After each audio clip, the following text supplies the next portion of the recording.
சின்ன முருகைய சிங்கார முருகைய சின்ன சின்ன முருகைய சிங்கார முருகைய கொஞ்சி கொஞ்சி தமிழ் பேசும் செந்தில்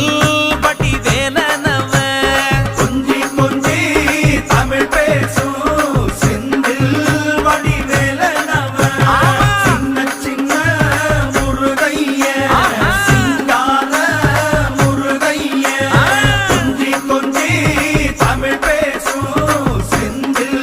வடி வேலனவ சுப்பிரமணிய சாமி என்பார்,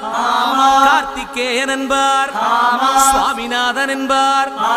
முக அமுதன் என்பார், பாலசுப்பிரமணியன் என்பார், கருணாகரன் என்பார், கதிர்காம கந்தன் என்பார்.